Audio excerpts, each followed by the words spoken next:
Okay, we're going to go ahead and get started. If anyone else joins along the way, that's fine.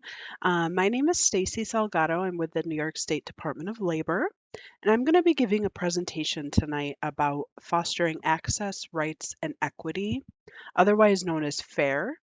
And this is a grant that we received from the Federal Department of Labor in order to do outreach specific to women workers across the state.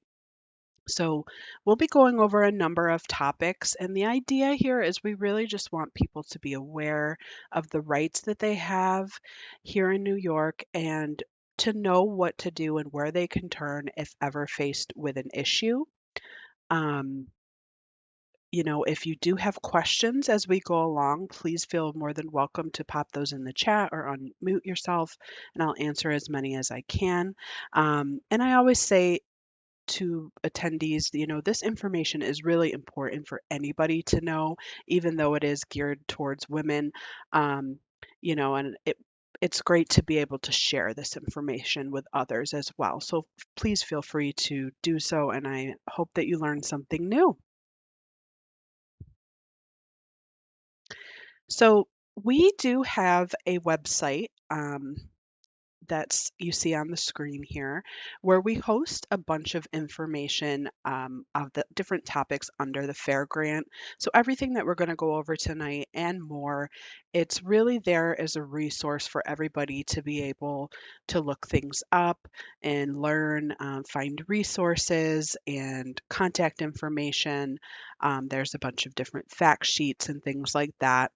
And if we have translated fact sheets into other languages, those will be posted on there as well. In addition to those resources, there's a recorded version of this presentation. There's a test your knowledge survey that individuals can take anonymously. It's a 10-question true false quiz, um, and it will give you the correct answer. So if you were wrong about something, it is a learning opportunity as well. So that's pretty cool. And also our workshop calendar, I do give a virtual version of this presentation each month through our virtual career center that anyone is welcome to sign up for as well. So a quick overview here of our agenda. First, we're going to talk about wages and overtime topics, and then we'll get into worker misclassification and the difference between employees and independent contractors. Next, we'll talk about different types of leave and benefits that are available here in New York and additional rights and protections for workers. And finally, how to actually go ahead and file a complaint with the Department of Labor if that is ever needed. So first up, wages and overtime. The picture that you see on the screen here is actually a little video clip. I don't think that the sound is working, but that's okay because the quotation is over on the left. But I'll just kind of break this down for you a little bit. So the reason why this outreach to women specifically is important in the first place is because, for one of many reasons, we do still have a gender wage gap situation. And so the picture that you see, the woman in the middle is Roberta Reardon. She's the commissioner of the Department of Labor. And this photo is from last year. We did hold two public hearings to gather testimony about the status of the gender wage gap here in our state. And so she says in New York State, for every dollar a man earns on average, a woman earns just 88 cents. That gap is even wider for women of color to white men. For Black women, that gap is 68 cents, and for Latino women, it's 63 cents. It's not right, and I think we can all agree that we need wage parity today. So, um, that's just, like I said, one baseline reason why it's important that we're doing outreach to women in particular. We're still working on closing this wage gap. And keep in mind that 88 cents on the dollar, our gap in New York State is really sadly much better than in many, many other states. So it really puts things into perspective. And so the next few slides we're going to go over, we'll talk specifically about some of the laws that New York State has in place to work on closing this gap.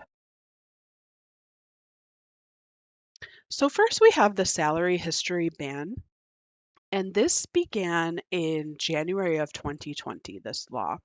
However, as I've been giving these presentations, I have been made aware that a lot of people didn't know about this for whatever reason. So, this is a great one to make sure that you are up on.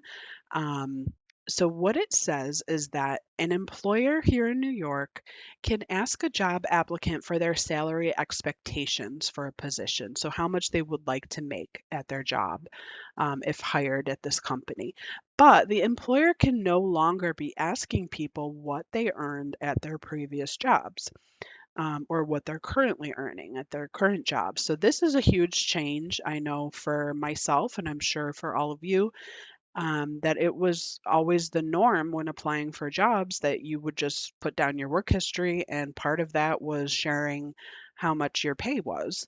And so that is something that should be no longer here in New York anyway. And so this rule applies both orally and in writing, and to the employer asking the applicant directly or indirectly through another party.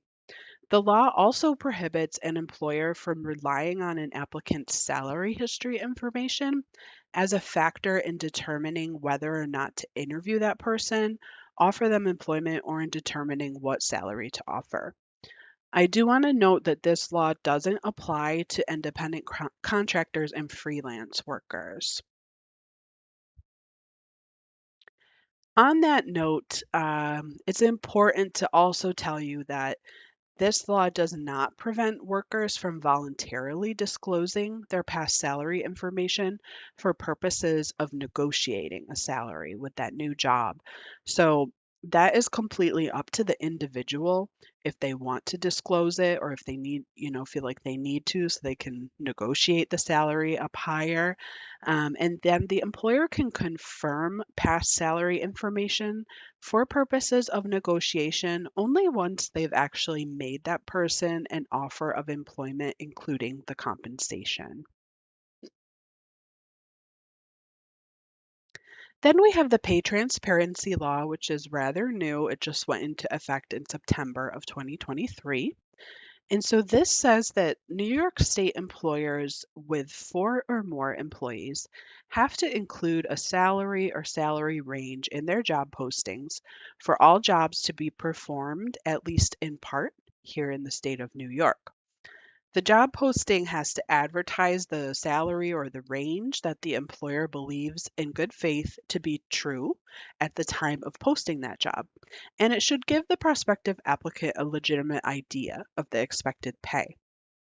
Acceptable examples would be something like 1950 an hour, a reasonable range, $40,000 to $50,000 a year. That range is still small enough that I still have a good idea of what to expect for pay, or it could be something like $18 an hour plus tips, etc. Unacceptable examples would be open-ended salary ranges like $17 an hour and up. The problem with that is that I don't know how far up. I don't know what the maximum is.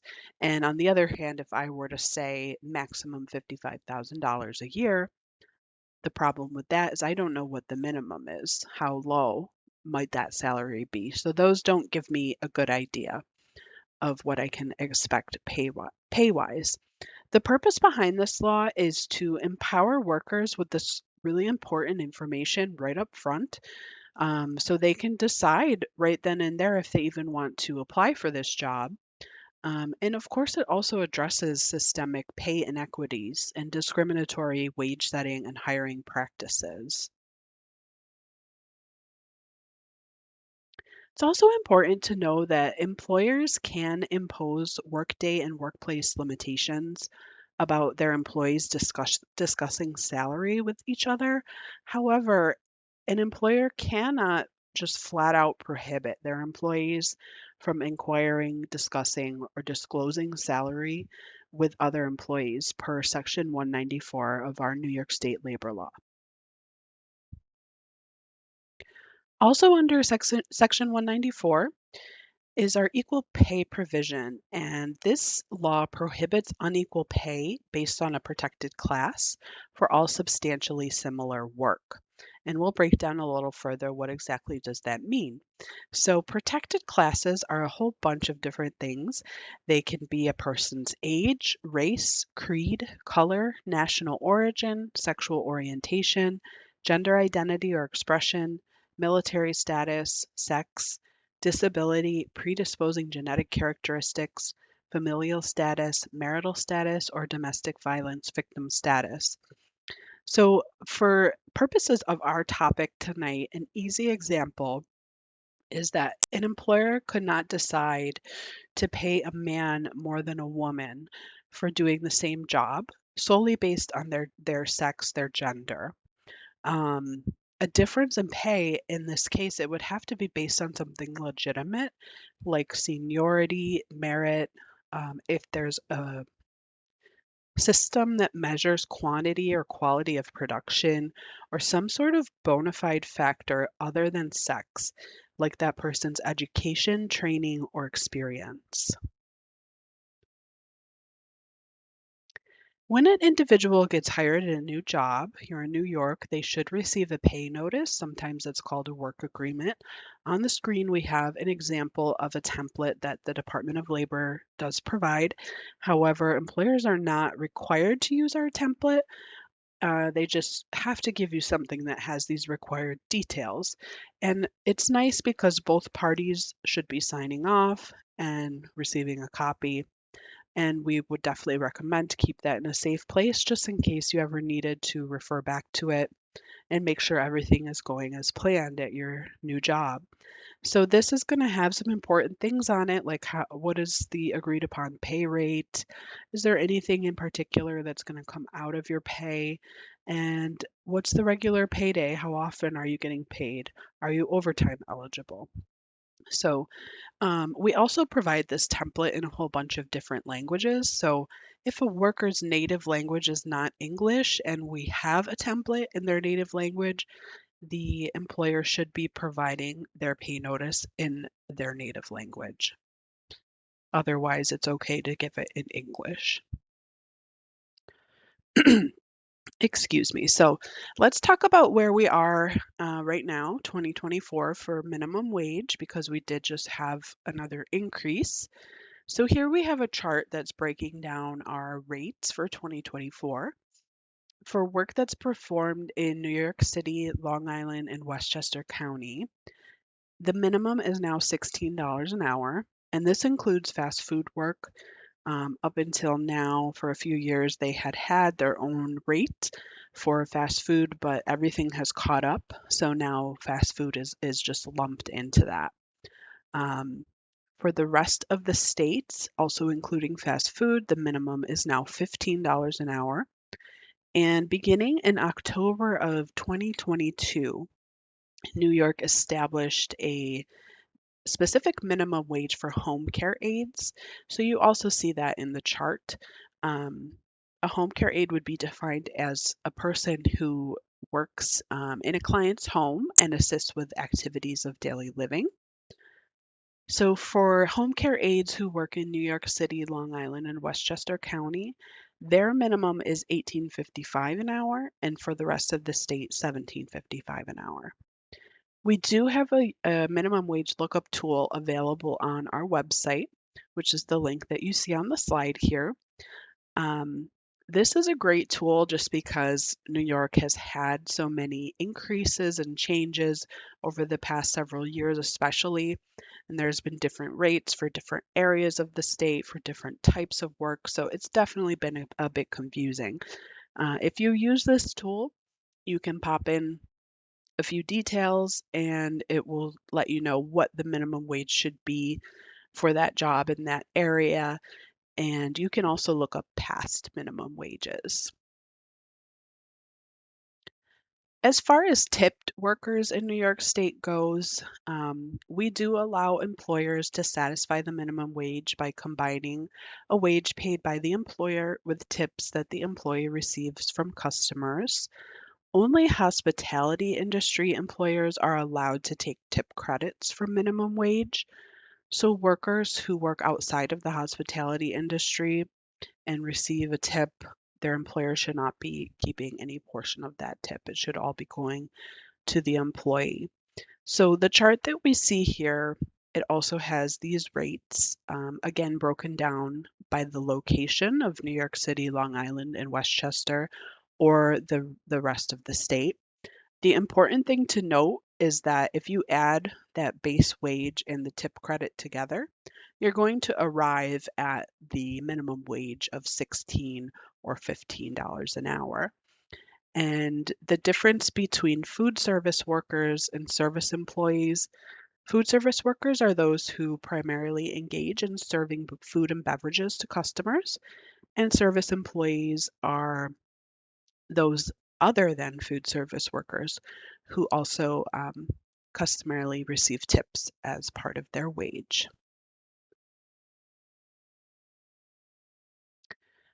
Most workers must receive overtime pay after working 40 hours in a work week. Overtime pay is time and a half, the regular pay rate. So, for example, if your regular pay rate was $15 an hour, your overtime pay rate would be $22.50 an hour. Agricultural workers in New York currently earn overtime after they've worked 56 hours in a work week and for any hours worked on their designated day of rest. There is legislation in place to gradually bring the overtime threshold also down to 40 for agricultural workers in New York. So that is phasing in gradually over several years. So by the year 2032, their overtime threshold will also be 40 hours in a work week. So it's all right to get paid by check, by cash, direct deposit, what have you, but you should always be receiving a pay stub or a wage statement, either physically or have access to one online, so that there is a record of the employer that you were working for, the dates, how many hours did you work, what's that rate of pay, did anything come out of the pay as far as deductions go, and then, of course, it's very useful if an individual has their pay stubs and needs to make a wage-related complaint with the Department of Labor so that we can view those. And so we recommend for workers to keep track of the days and the hours that they work and make sure when they do get paid that they were paid for all the hours they worked and for the agreed upon pay rate. As far as deductions go, there's only certain things that are legal to deduct from a worker's pay in New York, and those are things that we're all familiar with, like Social Security, Medicare, taxes, union fees if applicable, and other deductions are okay if they are for the benefit of the employee and the employee has authorized them in writing. So that would be something like a health insurance plan or a retirement plan. On the other hand, items that cannot be deducted include breakage, spoilage, damage to work equipment, for example, uniform costs and maintenance, employer business costs, and cash shortages. So those are illegal deductions in New York State, whether an employer is trying to deduct those directly from a paycheck or trying to get the worker to pay them back on the side via a separate transaction. So we're going to get into our next section here, which is worker misclassification and the difference between employees and independent contractors. And I'm just going to check the chat real quick, make sure that I didn't miss anything.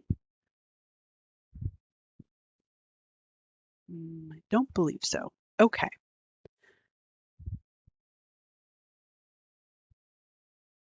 So misclassification is something that happens when an employer classifies a worker as an independent contractor when they should really be classified as an employee. And so this can be a tactic that certain businesses might use in order to try avoiding compliance with certain things like unemployment, workers' comp, social security, taxes, disability. minimum wage and overtime laws that protect workers, so on and so forth. And not only is it detrimental to the worker who's put in this situation, but this also puts other law abiding businesses at a competitive disadvantage because they are paying into these things, unemployment, workers' comp, et cetera, et cetera. So, in order to tell if a person should be considered an independent contractor or an employee, we have to look at the relationship between that individual and the business. So, for example, an employer employee relationship looks like when the employer tells the employee when, where, and how to do the job and directly supervises the job, sets the work hours and rate of pay, requires prior permission for absences, provides facilities, equipment, tools, or supplies in order to do the job, and provides compensation in the form of a salary or hourly pay rate. Independent contractors, on the other hand, are in business for themselves and make their services available to the public and perform those services free from supervision, direction, and control. If an individual or a business needs help in determining the correct status, they can submit a federal form, it's called the SS-8, to the IRS, who will make the determination. And this worker misclassification, it is considered a form of fraud in New York State that can be reported to the Department of Labor via an online form that you see the link on the slide here, or individuals can call our 24-hour hotline and leave a message at 1-866-435-1499. People can choose to remain anonymous if they would like to. However, we always encourage people to provide as much detail as possible so that the Department of Labor can thoroughly investigate the tip.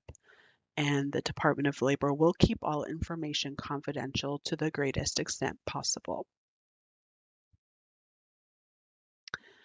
Okay, our next section, we're going to talk about different types of leaves and benefits that are available to workers here in New York. First, we'll go over the New York State Paid Family Leave program. So, this is for eligible employees in the private sector, and it provides job protected paid time off in order to either bond with a newly born, adopted, or fostered child, assist loved ones when a spouse, domestic partner, child, or parent is deployed abroad on active military service, or to care for a family member with a serious health condition. Family members include, for purposes of paid family leave, they could be a spouse, domestic partner, child, stepchild, or anyone for whom you have legal custody, parent, step-parent, parent-in-law, grandparent, grandchild, or sibling, and siblings were just added to that list in 2023. The paid family leave also provides continued health insurance and protection from discrimination and retaliation. As far as becoming eligible, most employees who work in New York State for private sector employers are eligible to take paid family leave. Full-time employees who regularly work a schedule of 20 or more hours per week are eligible after 26 consecutive weeks of employment. That works out to be about 6 months. And then part-time employees who regularly work a schedule of less than 20 hours a week become eligible after they've worked 175 days for that employer, which do not need to be consecutive. Employees are eligible for this program regardless of citizenship and/or immigration status, as well as gender, gender identity, or sexual orientation. Employees themselves fund the paid family leave program benefits through a small weekly payroll deduction, and this is something that should be disclosed by your employer in writing as far as what your deduction is. The total yearly contribution is set at a capped amount and it changes every year. And I know that at least for the past couple of years, this has actually gone down. So that's great. For 2024, it's $333.25.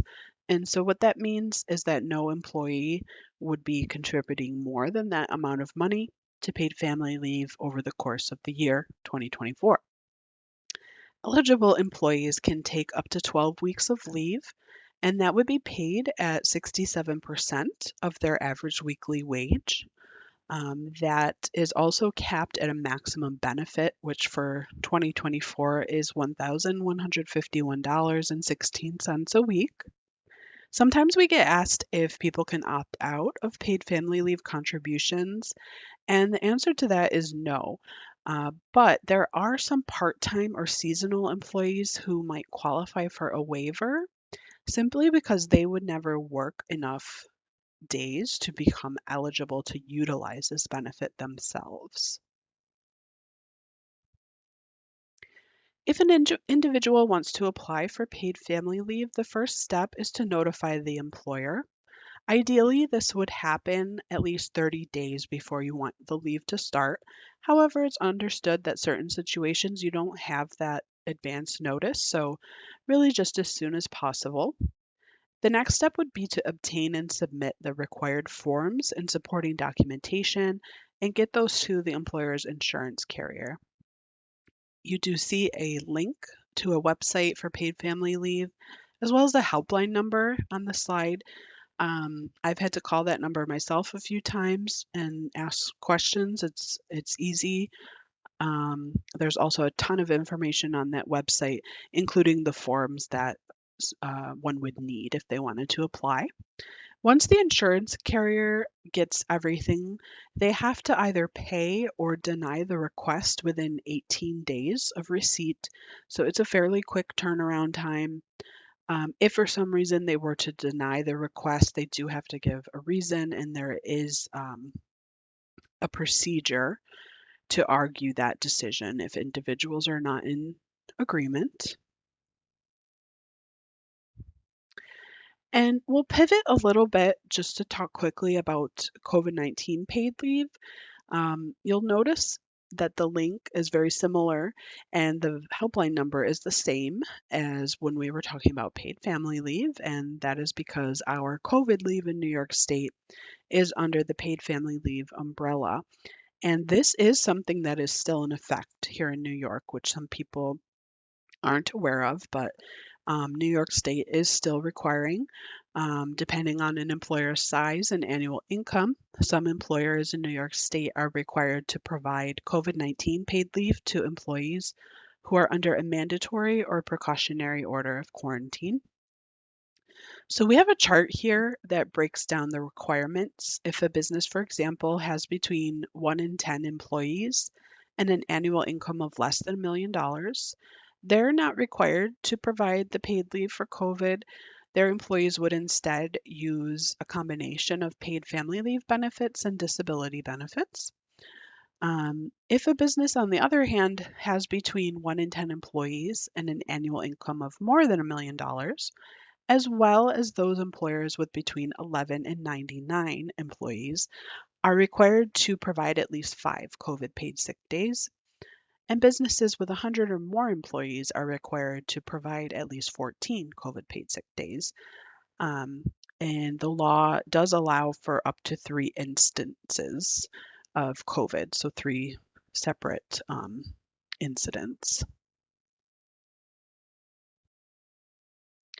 As far as protections go, while a worker is out on COVID leave, their job would be protected during that time. The employer cannot fire or act against an employee because they took this leave. Employees are entitled to be restored to the position they held prior to taking the leave. And any COVID-19 quarantine leave should not be counted as an absence that could lead to or result in discipline, discharge, demotion, suspension, or any other adverse action. Affected employees can file a complaint with the Department of Labor through the link you see on the slide here. It is under the New York HERO Act, which was born from the COVID-19 pandemic. So not only does it encompass the COVID-19 regulations and paid leave and protections for employees, but it also has the idea of emergency preparedness should something like this ever happen again in the future, and for safety at job sites and things of that nature. Next up, we're going to talk about New York State Paid Sick Leave and Safe Leave Program. And although the names of these all sound very similar, I do want to note that this is actually a separate program than paid family leave, than COVID leave. This is its own program. So the accruals for paid sick leave in New York, they began back in fall of 2020, and workers could begin utilizing their sick leave accruals at the beginning of 2021. So this is also fairly new. And so private sector workers in New York State are covered under this law, and it requires employers to provide a certain amount of sick leave to their employees. So back at that time, 2020, 2021, depending on if and where you were working, you may or may not have noticed a change. Um, Certain employers were already providing sick leave, and as long as it was equal to or more than what this law requires, they didn't have to change anything. But if a business wasn't providing sick leave, or maybe just not as much as this law requires, then they should have had some changes, hopefully, to come into compliance with this law. So again, we have a chart that breaks down the requirements based on employer size. So if a business has between 0 and 4 employees and their net income is $1 million or less in the previous tax year, they are required to provide up to 40 hours of unpaid sick leave to their workers per calendar year. So what that means is the time, but not necessarily the pay.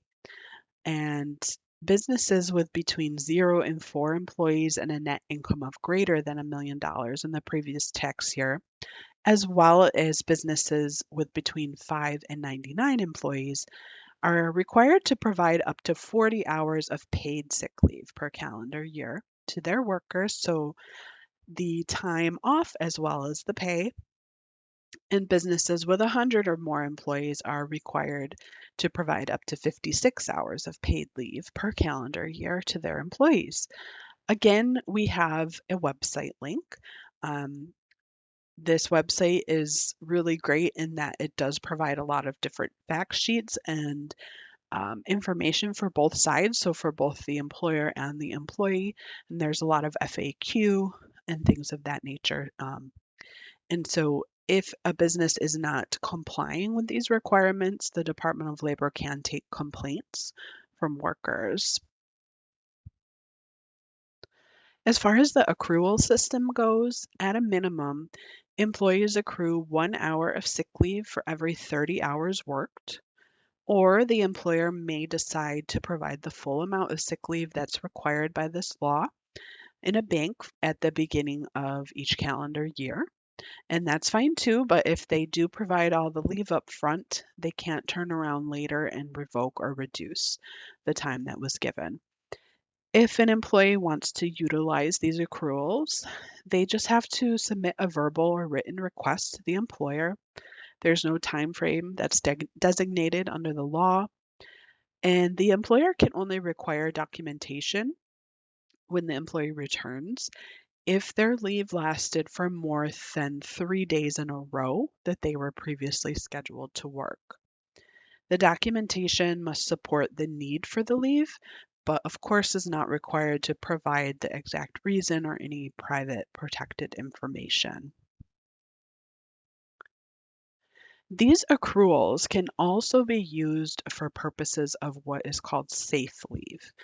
So that would be if a worker was impacted by a situation like domestic violence, a family offense, a sexual offense, stalking, or human trafficking, they could utilize this time for purposes like obtaining services from a shelter or a rape crisis center, safety planning, moving, meeting with an attorney or a legal service, filing a report with law enforcement, or enrolling children in a new school.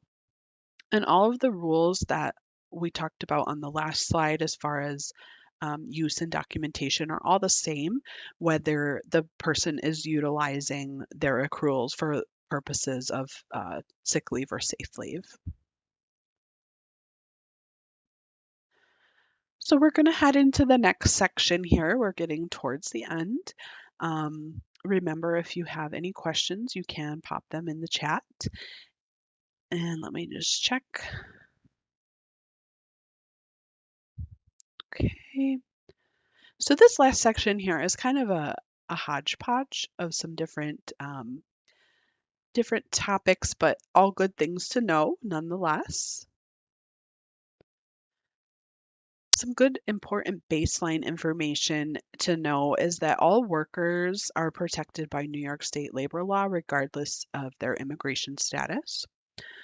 State agencies should not be asking individuals about their immigration status anyway. And if it's something that is voluntarily shared with us, it's not anything that we are going to report to anybody.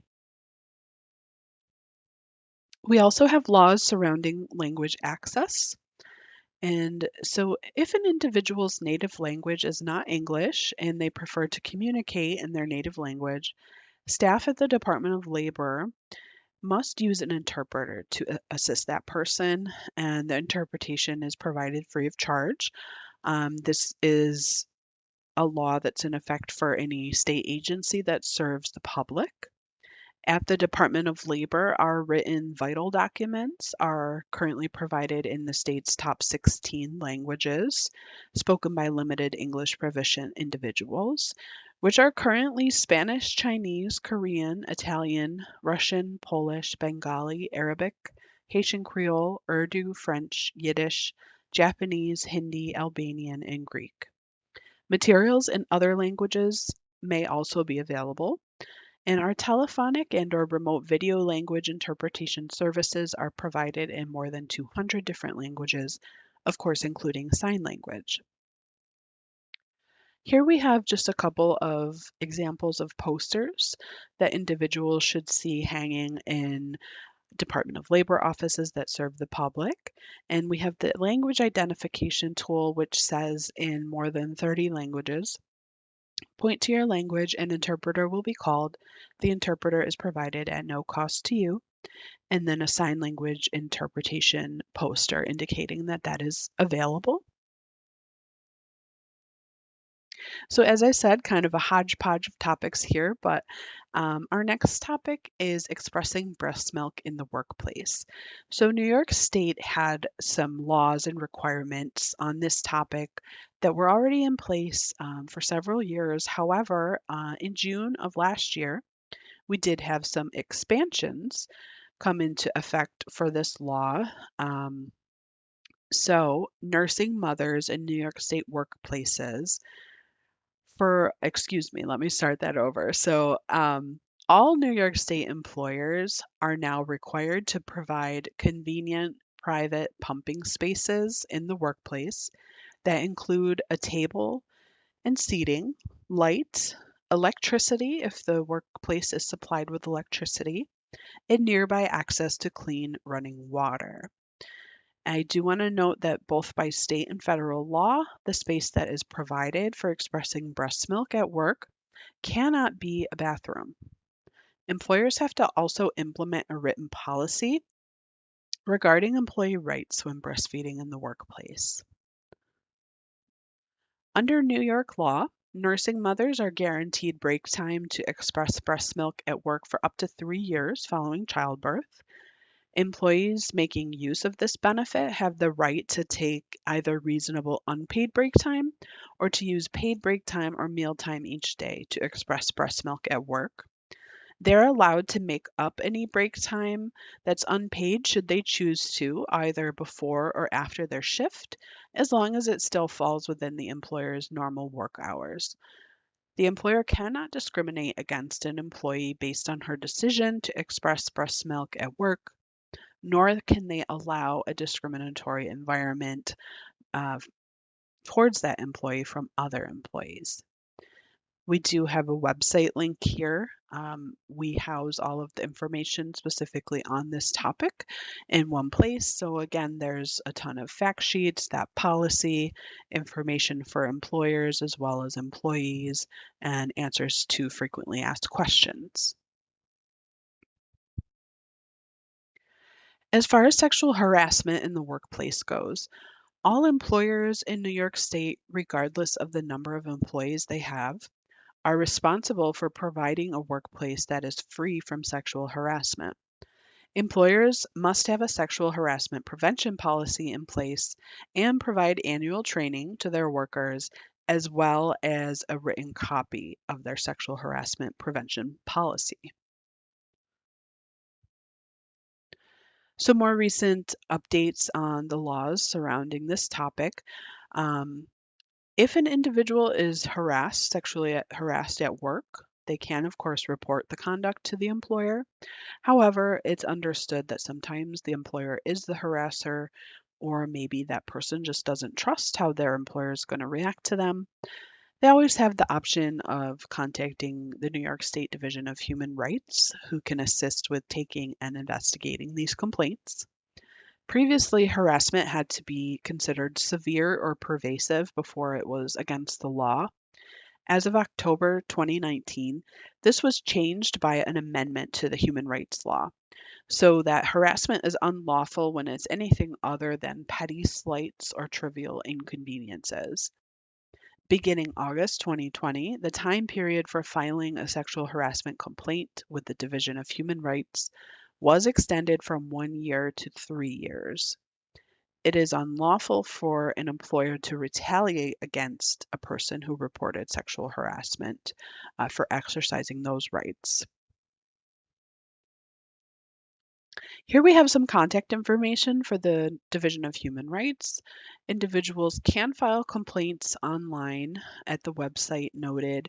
Of course, they can call or they can visit an office in person. There's different locations around the state. And I believe it was last year that they launched a sexual harassment hotline, which is that 1-800 harass 3 phone number that you see on the slide. So this hotline is staffed by volunteer attorneys. If an individual were to call, they can discuss their situation, get advice, and if they choose to, they can put in a complaint right then and there as well. So we have arrived to the last section of the presentation here, where we will get into some more specifics about how to contact the Department of Labor. First, just to give some important rights across the board, all workers, regardless of their citizenship or immigration status, have the right to find out what the labor law requires, ask an employer to fix a possible violation of labor law, give information to the Department of Labor and or file a complaint with us, pursue all wages that are owed, answer truthfully when interviewed by a Department of Labor investigator, testify in an official proceeding under the labor law, and not to be dismissed or discriminated against because they exercise their rights under the labor law. So I know we talked about a whole bunch of different topics tonight. Some important things to take away is that the Department of Labor does have an enforcement division called Labor Standards, and they are tasked with investigating complaints and resolving violations of New York State labor law. Um, we do have a kind of catch-all complaint form that's called the LS-223, and you don't have to remember what that's called by any means, but I put the name there just in case you wanted to do a Google search, bring it up. So people can use this form for a whole bunch of different situations. For example, if they needed to claim unpaid wages, or a minimum wage violation, illegal deductions, if the employer isn't giving a required meal break or a pay stub, and etc., so on and so forth. We also have a couple of shorter, more specific complaint forms on a couple of the topics that we discussed earlier in the presentation, like the salary history ban in the equal pay provision. So those are called the LS 608.1 and 608.2. And at the bottom here, we have the contact information for labor standards.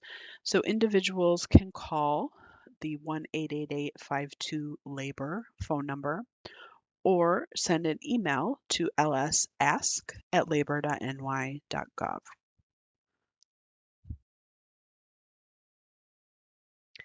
On that note, some important things to touch on about retaliation, because we do understand that sometimes individuals are hesitant to come to the Department of Labor for help because they fear that they're going to be retaliated against in some way by their employer.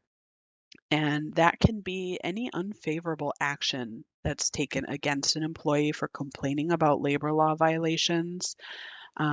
It's important to know that under New York State labor law, it is illegal for employers to fire somebody for making a labor law complaint or to penalize or in any manner discriminate or retaliate against that employee because they made a complaint about a possible labor law violation to the employer or to us at the Department of Labor, or because of the fact that they're cooperating with the labor standards investigation, for example. So if that's something that has happened or is happening, Labor Standards wants to know about that as well so that they can assist.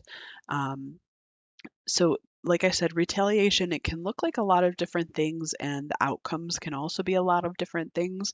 If it is found that the employer has retaliated against a person for complaining about labor law violations, just to give a few examples, labor standards, they may be able to reinstate a person to their previous position if that's appropriate, or they can order payment of damages, back wages. They can issue fines and penalties to the employer. So there's a lot of different things that might happen. So we are all set for the presentation today. Here at the end, I have a QR code to a short post-event survey for my FAIR grant. If you wouldn't mind taking a moment, and I'll stay on for a couple minutes too, just in case there's any questions. I want to thank you for your time and attention tonight, and I hope that you learned something new for yourself or to share with others.